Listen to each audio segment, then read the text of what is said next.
I Hi, think everyone. My name is Bo Malatesta. I am the Director of Alumni and Development at Ashley.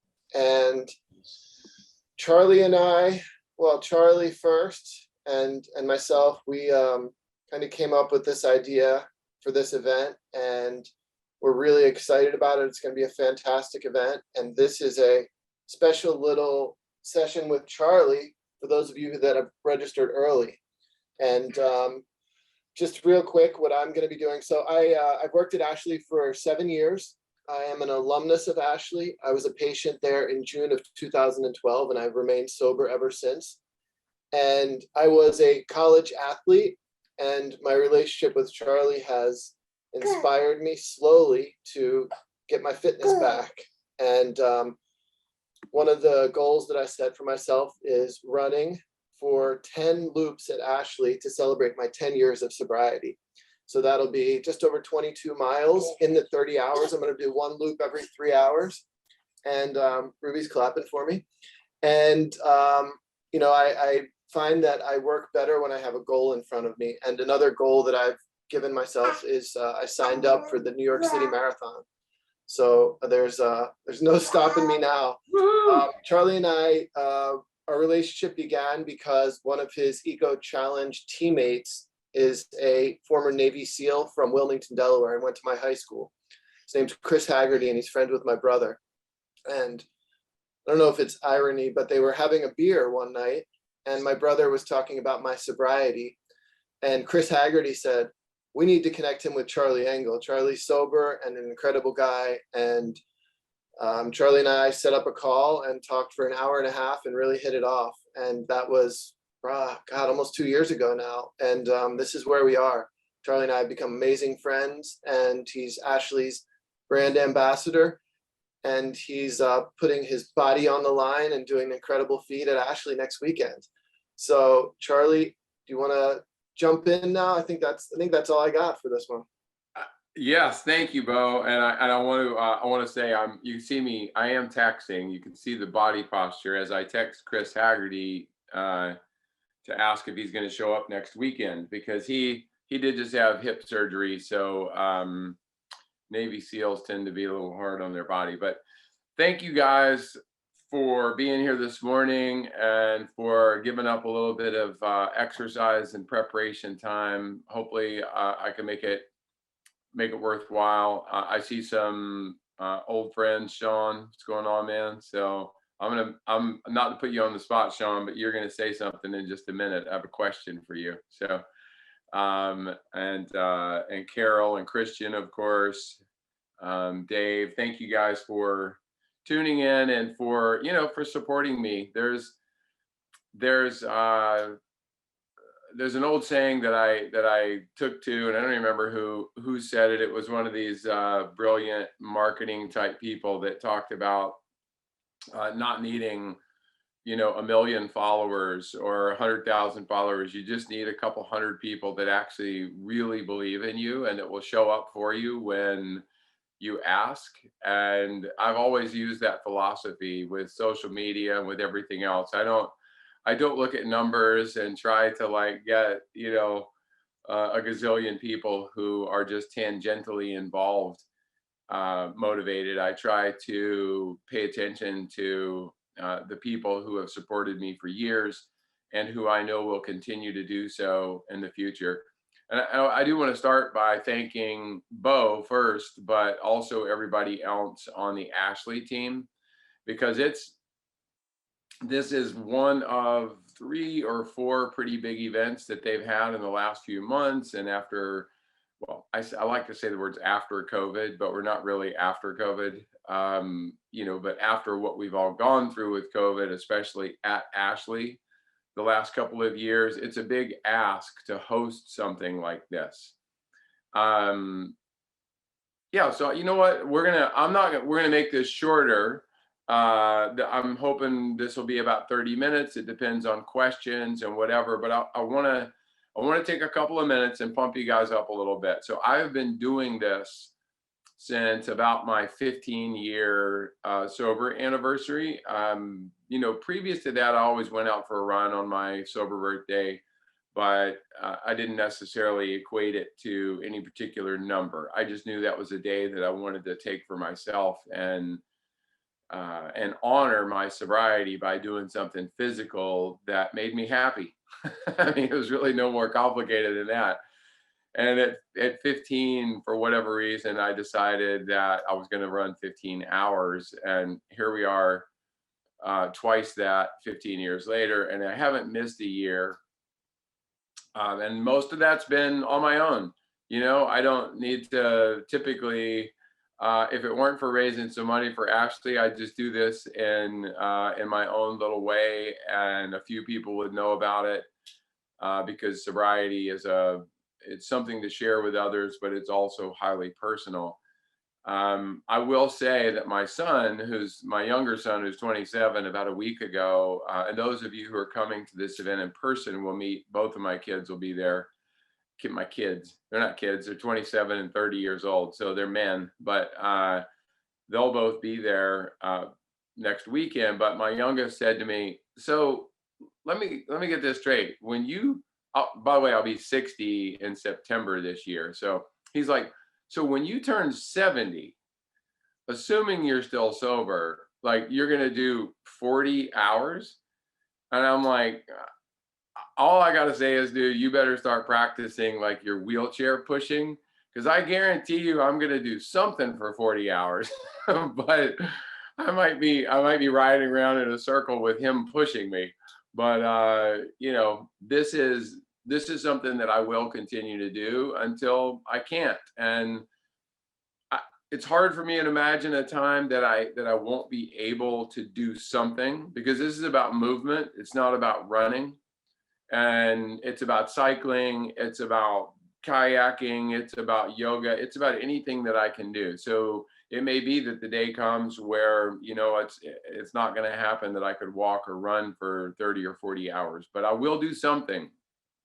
And I think most of you know probably something about my story. Maybe some don't, but my 20s were a mess, and I managed to usually keep a good job and make enough money and do all those things, because in my view, if I could do those things, I didn't have a problem.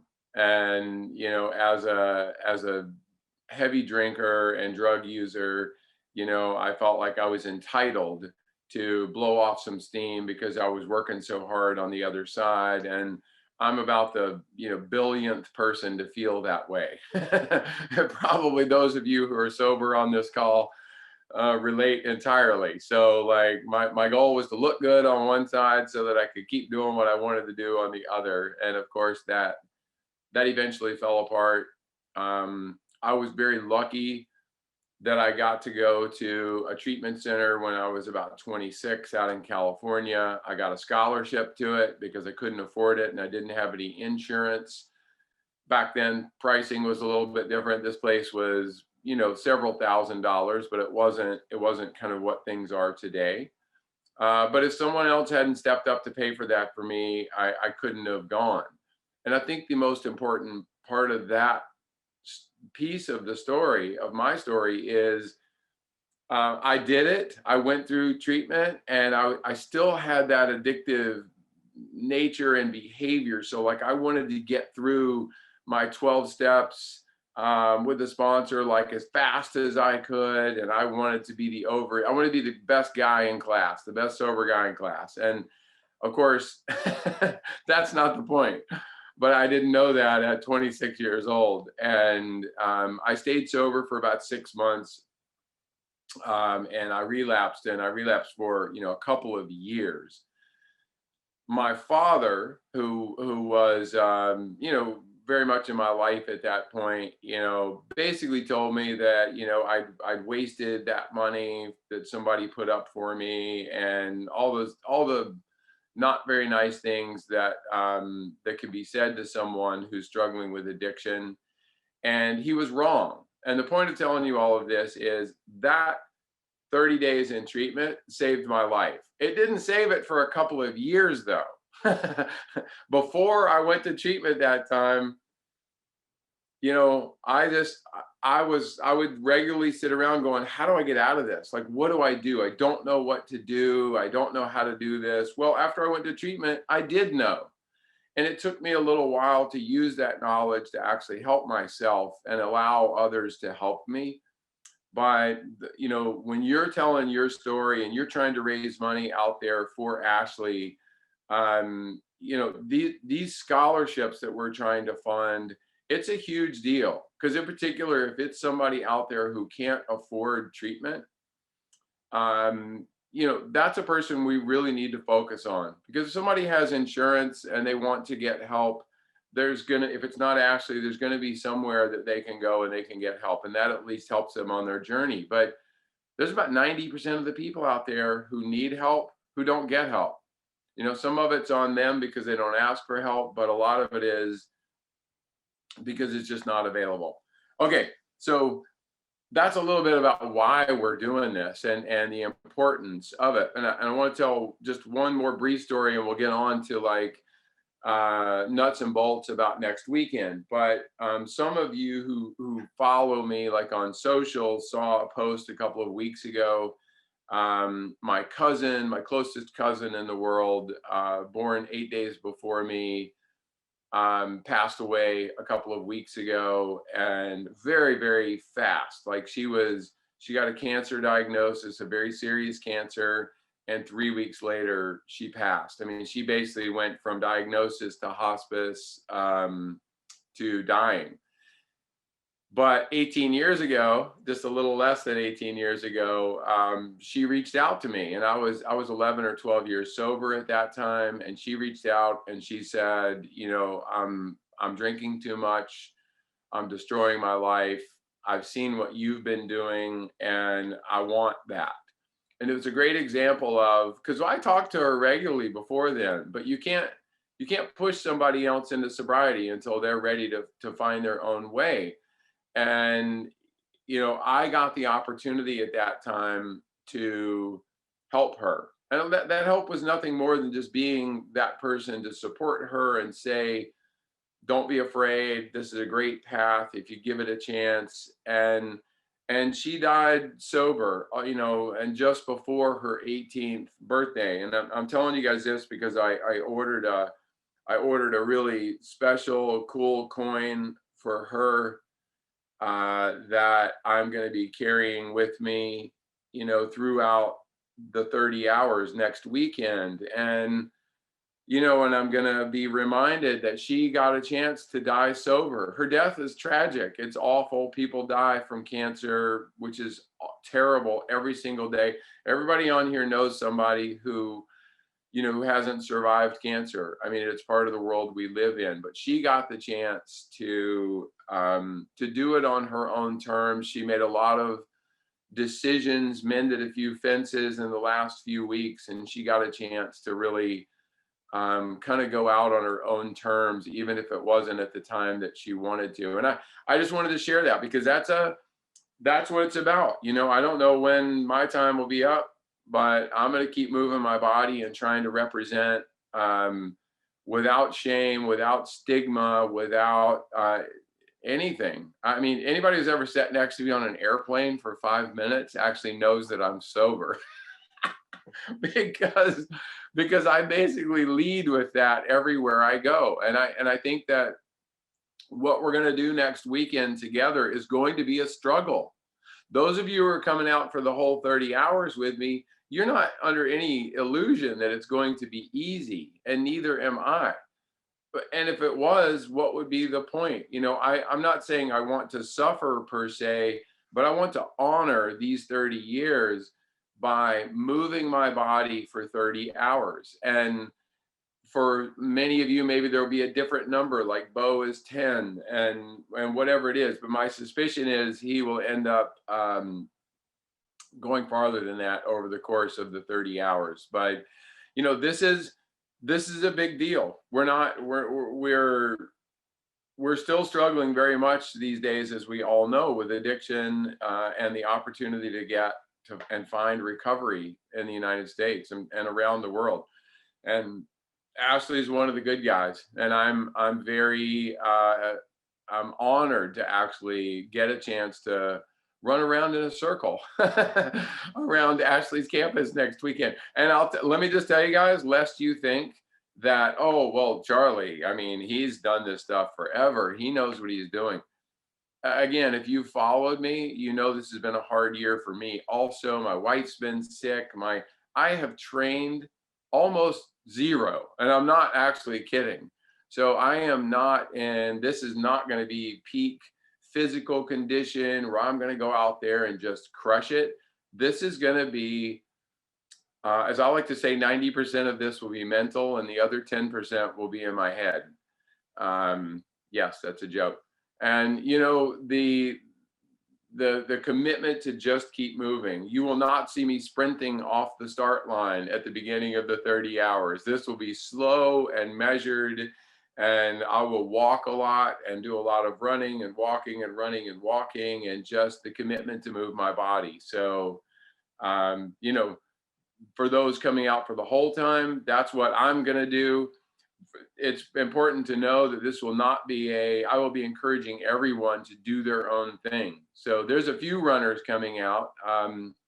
Sean, if you remember Aaron Koch from Icebreaker Run, he's coming out, and Aaron is like, that guy is just crushing it these days. I wouldn't doubt it if he runs 150 miles next weekend. So, and so actually, that's a good point. Before we move to some Q&A, you know, I want to introduce Sean real quick, and he didn't know I was going to do this because I didn't know he was going to be on the call. But a few years ago, several years ago, I did a run across the United States with 5 other people, including Pam Rickard from the Heron Project, and a good friend of mine, David Clark, from Colorado, who had been long-term sober. David unfortunately passed away a couple of years ago. And again, sober, went into the hospital for a fairly serious surgery, but it shouldn't have been anything complicated. And unfortunately, it went badly and he didn't come out of it. But he was a very public, sober person. I'll be honoring him next weekend too. But I met Sean, I met probably 15 people along the way during the Icebreaker Run. There were 6 of us. We did a relay. We ran 24 hours a day for 24 straight days, from Los Angeles all the way to Washington, D.C. for a mental health conference. And, you know, we told some great stories along the way. But Sean, why don't you just jump in and just talk a little bit about that experience for you and your journey and what you're going to try to do next weekend. Thanks, Charlie. For me, it's an honor to finally get to do this with you, because I've been trying to do it with you every year since I've met you, and this is the first year that the stars aligned. But my journey with alcoholism started probably in between deployments to Afghanistan. Every time I came back from Afghanistan, it got a little more. And then my third time, my mental health and my alcohol use, they were just off the chains. You know, destroyed my family, you know, lost pretty good Army career, you know, but I just gave it all away because alcohol was my only way.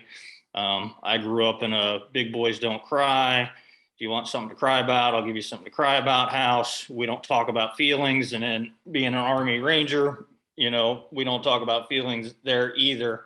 And that just basically crippled me and kept me drunk for a long time. And I struggled in and out into treatment, would stay sober for a little while because I was trying to do it my own way, just, you know, do recovery the a la carte buffet style. So in and out of treatment several times, you know, each relapse got a little shorter, and but I struggled along the way. But I finally picked myself up by my bootstraps. And a big part of that was people like Charlie, Pam, David I had met, you know, a little before Icebreaker because he was with Runwell and I had started out with Runwell before I moved over to Heron Project. But once I read David's book and got linked up with them and then got involved in Heron Project, my life really turned around because that's when I really found the power in And I actually started working the steps then. I actually listened to somebody when I came out of treatment and started working the steps. So I finally was that gift of desperation to finally say, all right, I need some help. But, you know, when I came out of the Army, I was 165 pounds after I came out of jail and tried to eat myself to death. Basically, I was 240 pounds and decided that I needed to start moving. And, you know, I went from, you know, I hated running in the Army. I really did. The Army can take the fun out of anything, to include camping, running, you name it. But you know, I went from that to finding ultra running, and it was people like Charlie, Pam, and Dave who kind of helped me, give me the confidence to do that and work on my recovery. Um, 2 years ago, I lost my son to suicide, and I've honored him. One thing he was proud of me was for being sober. Um, so I honor him every day by moving and staying sober. And but it's been a hell of a journey. But it's, you know, it's been people like, you know, the Heron Project that you know, I went from, you know, the bottom of the pit and losing yet another job because of a relapse a couple years ago. But the Heron Project didn't give up on me. And I went from that to now being an employee of Heron Project, as managing the ambassadors, recovery groups, and the alumni of Heron Project. And it's been an amazing journey. So for me, it's you know, it's an honor to be able to do something like this and honor other people, because I kind of grew up, you know, when I first came in, you know, I I respect the traditions of AA and the anonymity piece of it, but what I've really discovered is through other organizations in my own journey is the power of recovering out loud, of how many people have then reached out to me or said, "Hey, you've inspired me." And, you know, for me, I don't hide my, you know, I was the last person to know I was an alcoholic. So why should I hide the fact that I'm sober? You know, it's something I take pride in. Apparently, I knew I was the last one that had a problem. So, you know, why hide it? You know, nobody had a problem telling me I was too fat, but nobody really bothered to tell me I was drunk. um, but you know, for me to be able to come down there and to join Charlie, because I was just thinking back when Charlie said about the icebreaker run in 2016. I went and I ran the Grand Canyon rim to rim to rim with another friend of mine. We did it over Memorial Day carrying an American flag. And with that, because at that time I was kind of awestruck. I hadn't, you know, I was awestruck by Charlie and Pam, and you could, as part of the fundraiser, you could get a signed bib by Pam and Charlie. And I carried that bib the whole way from across the Grand Canyon and had a picture taken at the top of the Grand Canyon with that bib, because that's how much that whole thing meant to me. And it has been a friendship that has endured and grown. And, you know, to me, it's a beautiful thing. And it says a lot about recovery and that we stick together. So that's kind of the short version. Dude, you blew me away right there. I learned a couple of things, and I could see everybody else on the call who didn't know your story, you know, deeply moved. And that's the beauty also of what's going to happen, you know, for those who are just attending. I don't mean just, sorry, who are attending virtually next weekend. I will make you jealous about one thing. You know, the time that we're going to spend together, you know, on the Ashley campus over that weekend is going to be powerful, because it's like, it's just the way it is. If you've ever run a race or gone camping or done something with a small group and things go wrong, those are actually the things that you end up talking about and you remember. And I can guarantee you, I don't know if it's going to be the weather, if it's going to be, who knows what it's going to be next weekend, but I can assure you it will not go 100% to plan, because nothing ever does. But I spend my life these days talking about adaptation. You know, what happens to us isn't nearly as important as what we do about it.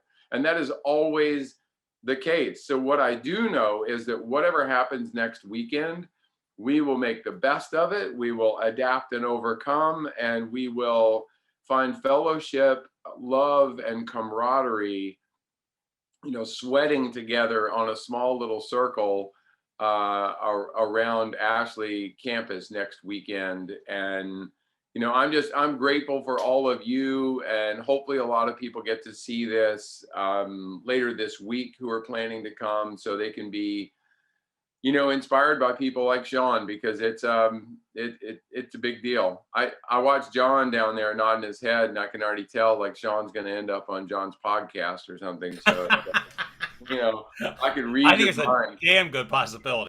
Yeah, I could read your mind. So look, without further ado, I actually want to, so we don't get too deep into this without just going to questions. I actually want to open this up, and the question could be about sobriety or anything else, but it can also be, I want to be time sensitive today and get to the nuts and bolts of some of what's going to happen next weekend. Does anybody have anybody want to lead off with a question of, hey, what about this? I will. Hey, y'all. My name is John Duffin from Philadelphia, PA. And the question that I have is this, in terms of the nuts and bolts. It's 30 hours as I understand it, and already my mind is racing. I had no intention of doing anything lengthy either day. My only goal was to show up and run a little bit. So now we'll see. The question, though, is simply this. So it's a loop. It's a 3-mile loop, and I'm not saying that's it, but it's just we're using that for the 30 hours. Yeah. So the beauty of it, John, is you are going to do so much more than you planned on doing. And I say that in seriousness, because I am, this will be slow and steady, just like sobriety. I mean, not to make too weird, but like Badwater just happened. For those of you who know what Badwater is, it's a very long race in Death Valley, 135 miles, considered the world's toughest foot race. It just happened this past week. And I've done really well at Badwater through the years. 6 or 7 times I've been in the top 5. I've never been in the top 20 in that race at the halfway point. Because it doesn't matter where you are halfway. And the reason is everybody else like shoots out of the gate and runs hard and does this and that. And I just try to keep it slow and steady. So it's 30 hours. My suggestion, it's actually going to be a 2.25 mile loop. So even a little shorter than 3, is do a loop, sit in a chair, do a loop, sit in a chair, do a loop. I mean, there's no rules around that. There's no prize for anything other than the one you're going to put in your heart when you're finished. We will have the ability to help you take care of issues if you've got them, like a foot issue or whatever. But if you're someone experienced with those sorts of things, pack an extra set of socks and shoes, and consider that it might rain on you and you might want to change clothes, or you'll get super sweaty. Just be smart about bringing some good self-maintenance things. But it's not going to be a huge group. I'm going to guess we'll have, doing the whole 30 hours, there's probably not going to be more than 30 or 40 people. So it'll be a beautiful group that will become very close very quickly. You'll meet 5 people that you'll never forget for the rest of your life.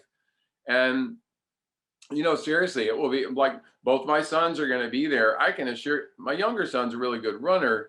My older one's a good athlete, but they're going to, in 30 hours, they might do, 5 loops or something, over the course of 30 hours. Bo is going to dip in and out. I'm giving him a hard time to, say, hey, look, just keep it moving. Do one, get that early excitement out, because you'll want to do 1 or 2 loops or 3 loops right away, but then take a good break. And when you feel like it, come back out. So there's no, we will keep track, but not necessarily for any reason other than for everyone's own edification. So there's no, there's nothing about it like that. I'll be talking to you out, as you guys know, I like to talk. So we'll be talking out on the course. We'll do some Instagram lives. This is a fundraiser. So I will ask people to share their stories. The further we go into the event, you get tired, you get a little loopy, you get a little more honest. Like those are the conversations I'm really excited about having. And thank God they'll be recorded for all life. Exactly. Exactly. Right. Well, I always say you should record your suffering so you can relive it later. Thanks, Let me, Charlie. I let me really jump appreciate in it. Yeah, real go ahead, quick. Bo. I got two things. So 2.2 miles for someone that's running a really long time doesn't seem like much, but I will tell you that it's diverse, which is crazy to say for 2.2 miles, but there's a portion of it that's right along the Chesapeake Bay.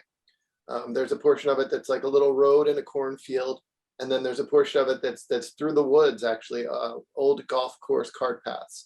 So it's a pretty diverse 2 miles, I'd say. Charlie, do you agree? It's beautiful too. I mean, the location of Ashley is just like, it's crazy. It's like a small private college that, you wish you had gone to. And it's just a great location. And so, yeah, it's not going to be a boring little loop. It's actually, there's not any hill. It is flat. So there's no, you're not going to have a hill you have to climb every loop. So that's a good thing. The cart path part, it's an old golf course that went away many years ago. So there's some roots, and the landscapers out there have, I haven't seen it right now, but I'm sure that everything will be tidy and as kind of clean swept as it can be.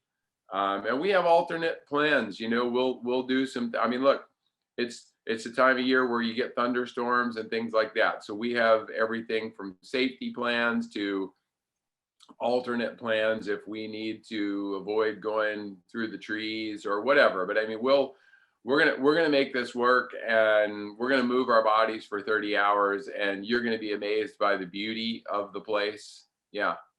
So the other thing is, everyone who's participating and running in some way or moving in some way will get a bib. And on that bib, it says, "I move for." So everybody's gonna have a Sharpie, and you're gonna be able to write in your purpose for being at this event, for participating, which is, something you can look down at. It's like that bib that Sean had with Pam and Charlie's signature on it. This is our reason, this is our purpose for being there that weekend.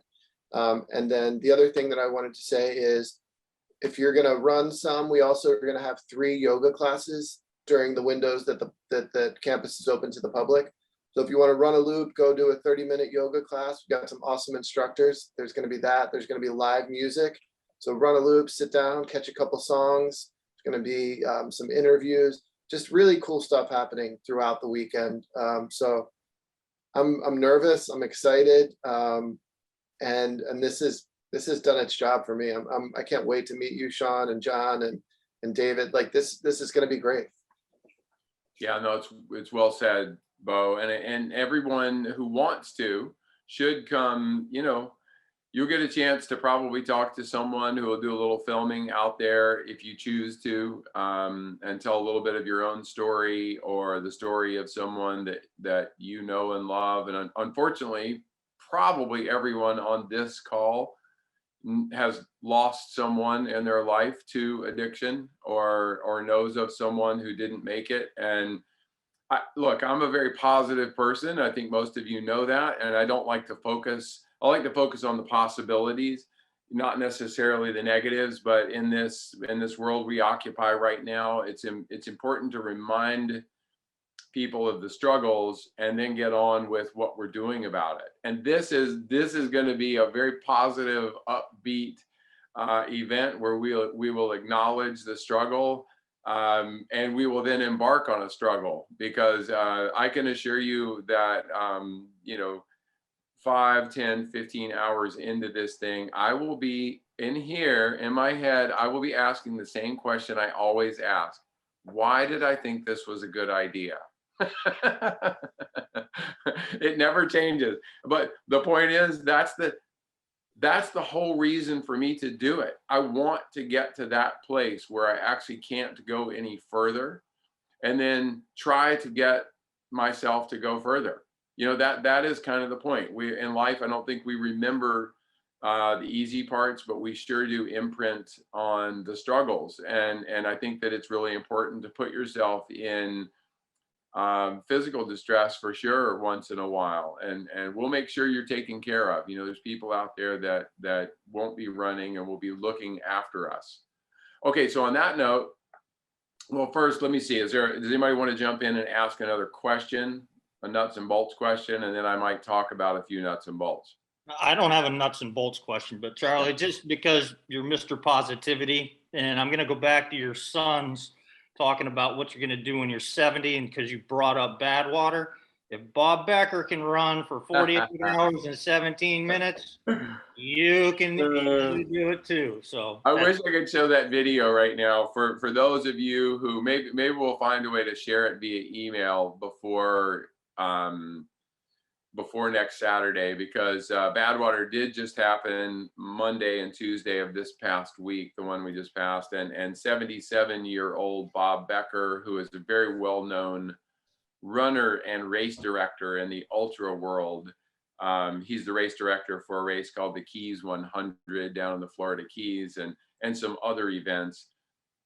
He literally, getting to the finish line, he missed the cutoff to be an official finisher by just a few minutes, but he was crawling on all four. He had his hands on the road and was like, bent over, which is not an uncommon thing to happen to ultra runners.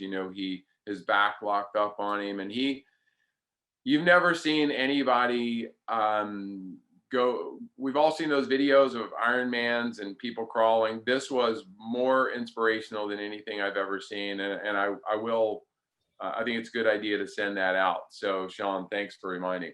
By the way, sorry, I'm gonna pat myself on the back. So I have the 50 and over record at Badwater, and I'll turn 60 in September, and I will be there next year to at least take a shot at the 60 and over record. So my ego lives on. Yes. Okay, questions?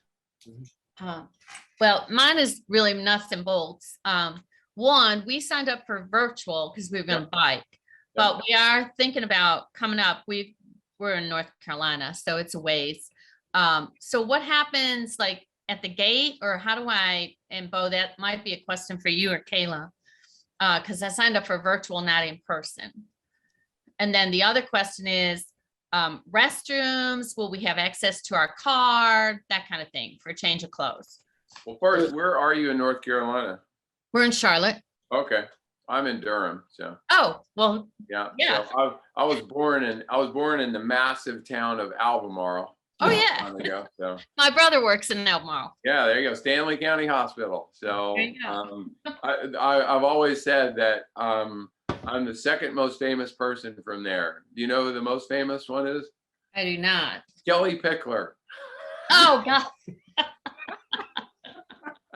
So in other words, unfortunately there's not a lot of famous people from there. No. But, so Bo, would you like to answer those? I mean, first of all, I'll let Bo. So if you've signed up virtually, just shoot Casey an email, tell her you're going to be there in person, and you'll be all set. That's all it takes for that. As far as bathrooms, we do have bathrooms. They're in the shade. They are porta potties. So they will be accessible. They will be clean. They will be maintained. And the third question was the car. Yes, the parking lot is a field that is just a couple hundred yards away from the main tent. Mm-hmm. So you'll have access to your car throughout the day for sure. And that's a good way to roll into a couple of other things just to bring up. I've had a couple questions from people about food and drink and what they should bring and all of that. And I'll let Bo address a little bit of the food that's going to be available there. But, we're going to have anybody who's ever done a 5K or a marathon or anything else, we'll have a well-stocked aid station type of food sitting there. So, chips and candy and some healthy stuff too. And, but I would recommend that we all have our favorite stuff of our own. I'd bring a small cooler of your own with some coconut water or chocolate milk or whatever that thing is that you're going to really look forward to. like I never drink sodas in my normal life, but I will definitely be drinking the occasional very cold Coke out there because it's like a treat for me. So, I'll bring my own little cooler even with some things that, just have something on hand for yourself that you can count on. There will be stuff out there, but bars and gels and that kind of stuff tend to be very personal. If you've ever tried them, which ones you like. So, make sure that you're looking after yourself. Bo, do you want to address the food that's going to be out there available, like for sale? Sure. So I've got the menu pulled up in front of me. They will be there for those windows that campus is open for the public, but I imagine there will be plenty of leftovers that we will keep for the people that are doing the ultra, and they're going to run longer. So we have hamburgers, cheeseburgers, potato chips, Chipotle chicken burger, grilled chicken Slovakia on pita bread. Well, he added that one in. Falafel burger with hummus and tzatziki. Vegan cheese quesadillas, chicken quesadillas, rice and beans, vegan, potato salad, garden salad, pasta salad. And then we're going to have plenty of canned sparkling water, waters, assorted sodas, fruit juices.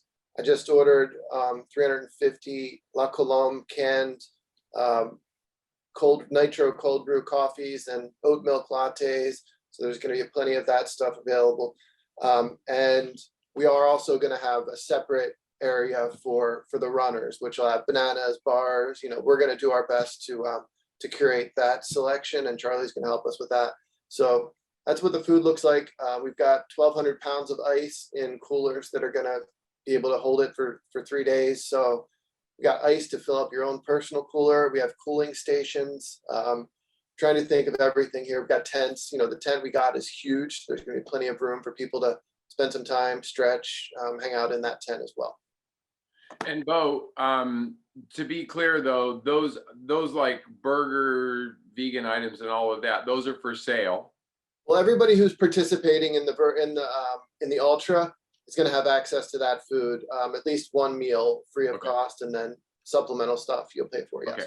I mean, it is. Look, Bo really worked his tail off to try to get somebody out there. It's a tough world, man. You can't even get a food truck to come out, these days because it's a very busy time of year. And so this is part of the fundraiser, though. Any additional funds that kind of get raised through the sale of food goes right into the kitty. So, but there, as he said, there will be plenty that if you've registered that will be available for, anybody who's out there. So one other thing, for the runners, headlamps, you definitely want a headlamp and a backup with batteries or whatever. I mean, certainly the area where the tent will be and all of that will be well lit, but there's, a section of the little circle that, you're going to want your own light.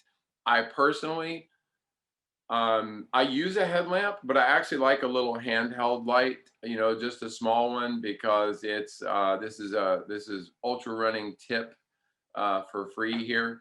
It's an interesting thing. Anybody who's worn a headlamp for a long time, you get that weird tunnel vision that sort of happens when the light is coming right from where your eyes are. Whereas if you hold a light in your hand and you're using it to shine the light in front of you, it shows the contours of the trail better. And so personally, I'll be carrying both at night. I'll have a headlamp on, and I don't know what who knows? Maybe I don't even know. I haven't looked at the charts as whether we're going to have a moon or anything else. I haven't checked that out, but it's very possible we'll have plenty of ambient light out there, but just come prepared.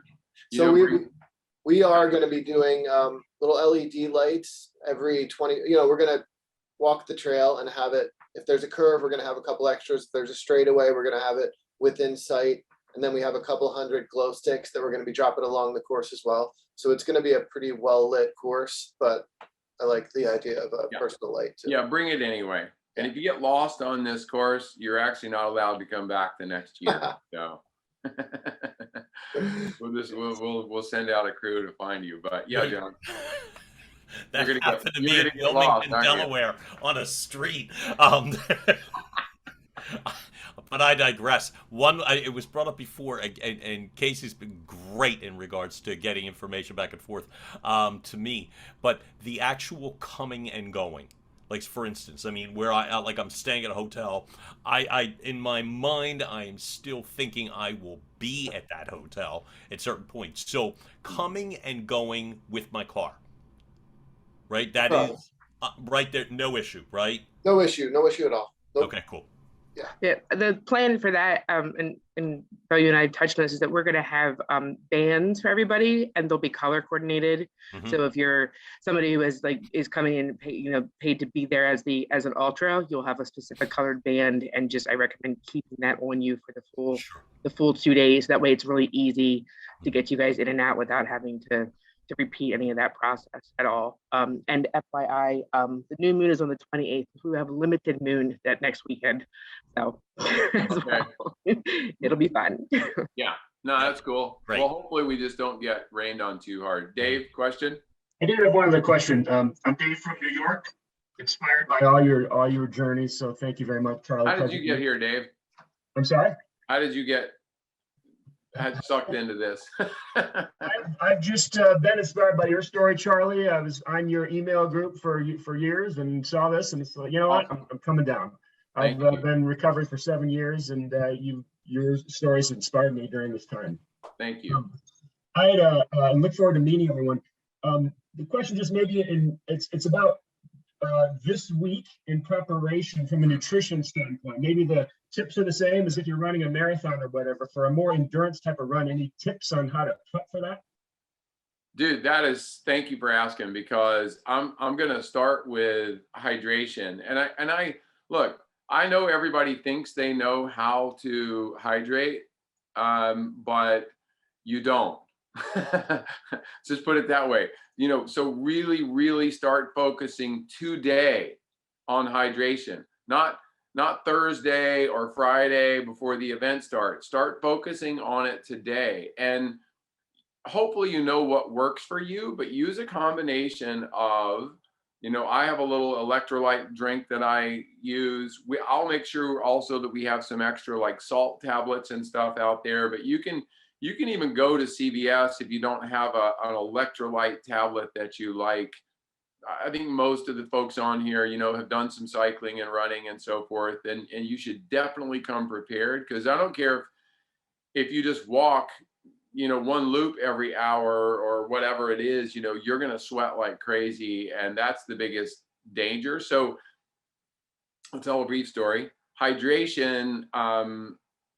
I ran Badwater many years, and I'm going to overshare here, so pardon me.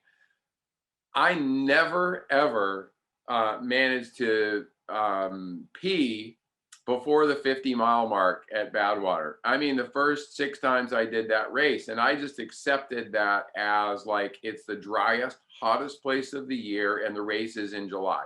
That's just part of it. Your body gets behind, whatever. My wife, we got married 8 years ago, and the year we got married, I did Badwater again in 2013, and she was a former professional athlete. She got me on a hydration system, and there's nothing to it other than really focusing on my hydration for 30 days before the event. Again, oversharing. I managed to pee 4 times in the first 50 miles of the race that year. And not only did I set a record by 3 hours for my age group in that race, but I actually ran 5 miles the next day after the race, very slowly. But my body was in so much better condition because of that hydration. And I wasn't so, you get sore when your body dehydrates. It's not just the dehydration. It actually causes your muscles to lock up. You'll get more and more sore. So your question is perfectly timed. Focus like beginning today on hydration. And what does that mean?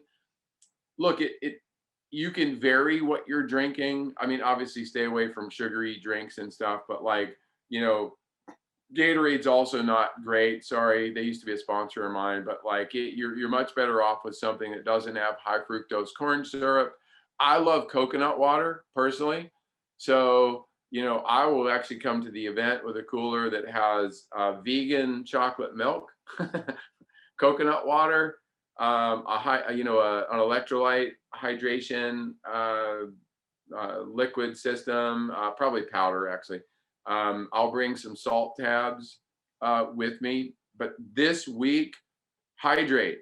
Obviously, try to do as much of it as you can during the day. Start your day with a big giant glass of water the very first thing when you wake up in the morning. That's actually a good habit for everyday life, but like really focus on that. Nutrition, to be honest, this is not a big nutrition week. It shouldn't be. I mean, there's no, depending, Dave, on how much you want to actually do and plan on doing. Do you have a plan? Sorry to put you on the spot, but do you have a goal? It was maybe around 20. Bo, what you were kind of as a goal seemed like a good one, but honestly, I was kind of coming in and just sort of feeling it out. Yeah, good. That's a great way to do it. Because you look, I did this run 4 years ago here in Raleigh at a treatment center / homeless shelter that I do a lot of work with here.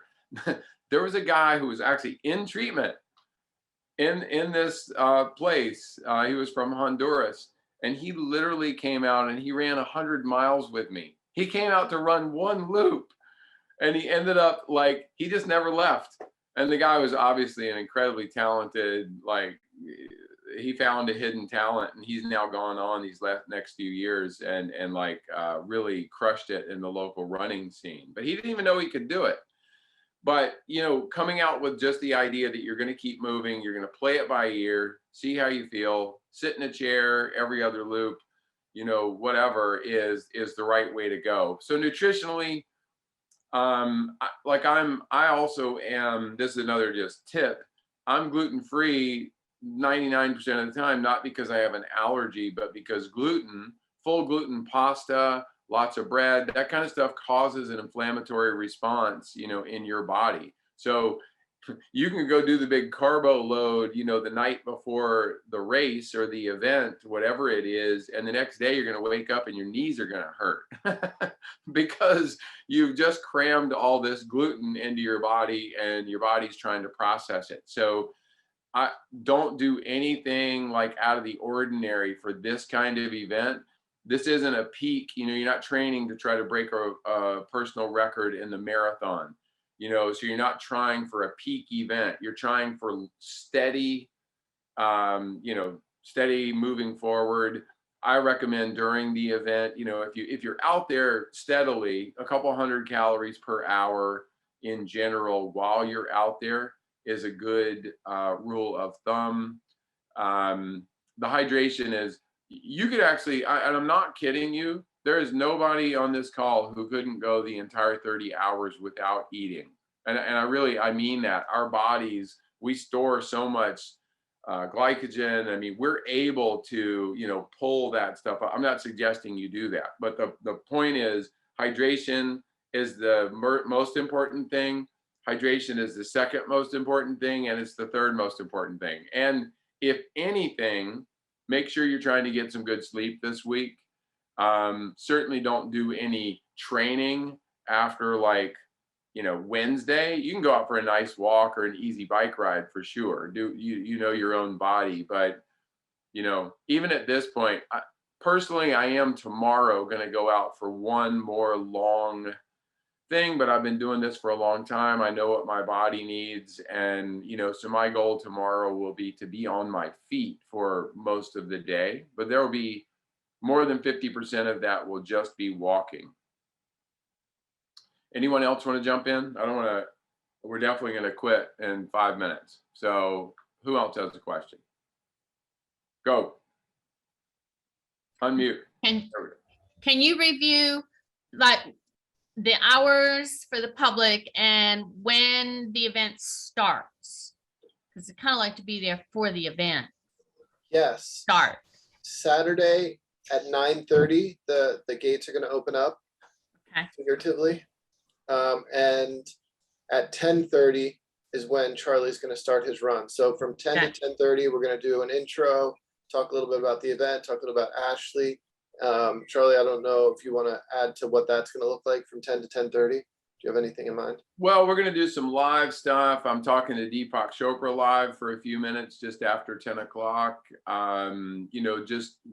are, I mean, look, I would ask all of you to be as public as you're comfortable being with your own journey during this, and share even with your own social media, because we are obviously trying to raise some money. But no, there's, if you get it, I'd say be there at 9:30. You can get set up. And Bo, I'm sorry, I actually don't know the answer to this. I've talked about with a few people, hey, you can bring a small tent. You can, because for the 30-hour people, they may very well, I may very well need a nap at some point. I'm sorry, I don't know the answer to this. Do we have a plan for that? Yes. So, all right. So just to finish with Sheila's question, 9:30 to 2 o'clock on Saturday, and 1 o'clock to 5 o'clock on Sunday. Okay. And Charlie, in my mind, we do have plenty of space for people to camp in the woods, but I was thinking that the 150 by 60 foot tent would be a good place, because the public's going to be gone and the runners can use that place to congregate and set up a tent in there. Yeah. I recommend, bring an eye mask and bring earplugs. And I'm not kidding. For those of you who are veterans of ultra running, I never go anywhere without those things, because I can lay down and sleep in the mud if I can create my own sleep environment. So I highly recommend, if you're going to be there the 30 hours, bring an eye mask, bring some silicone earplugs to stuff in your ears. And if you have a hammock, there's lots of trees out there.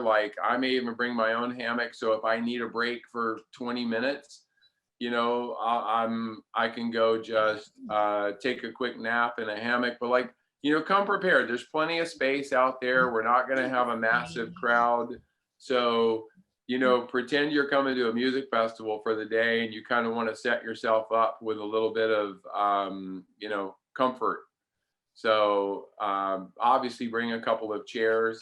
If you have an extra chair that you're not using, lawn type chairs, bring a couple extras, because there will be people who don't have them. So, and actually on that note, I'm going to make time for if there's more questions, but on that note, I encourage everybody to bring things that are important to you, hang a little banner. If you have something you want to share with other people, if you have something you really like, then bring 2 extra, whatever they are. And you're going to meet people that you're going to want to share stuff with, and you'll get tight with people, and it's going to be inspirational. I'm really sure of it. Okay, time for one last, as we say, burning desire. Anybody? All right. Well, look, thank you guys. Enjoy your weekend. As you all already know, if you didn't get to ask a question, the Bo and Casey and I'm less usually quick about responding, but ask a question, and don't be shy about it. And it's not too late to invite other people. So if you can get somebody else to come, or get them to participate virtually, or get them to hit the donate button, we'll take it. We're making some pretty good progress on fundraising, but we still need to keep the pedal to the floor. So I just shared the link for the Facebook group too. It's a good place to jump in and ask questions and participate, share your story. But Casey's available, I'm available. And if you have people that haven't registered and they want to show up on Saturday morning, shoot Casey an email and tell them to show up. We're gonna make sure that we can get them in. Yeah, we'll figure it out. And I don't want to overstep my authority here, Bo, but I would even say to the question a little while ago about the schedule and all that. Yes, that is our schedule. But look, we're not going to have such a massive crowd. We're going to be able to freeform some things. So if you only signed up for the day, but you get inspired and you decide you want to stay overnight and hang out or whatever, then just talk to somebody and we'll figure it out. I was gonna say the same thing. If Sheila and Cam come and they wanna just keep on walking, running, riding, Bring a we're tent. gonna have bikes there. Just you're more than welcome to do that. Yeah, I totally agree, Charlie. Yeah. All right, everybody, enjoy your weekend. Thank you to all of you for the love and support, and for those of you coming in person, I can't wait. Carol, I feel like I want to say hello to you because you didn't say anything, but that means you've got it all together, right? I'm just a huge Ashley fan. I've got 4.5 years of sobriety thanks to Ashley. So Fantastic. I will come to anything they have. Very good. I look forward to seeing you there again. All right, everybody, take care. Have a good one. This was awesome. Thank you. Thank you, John. All right, see you, Thanks, Dave. Charlie. All right, thank you.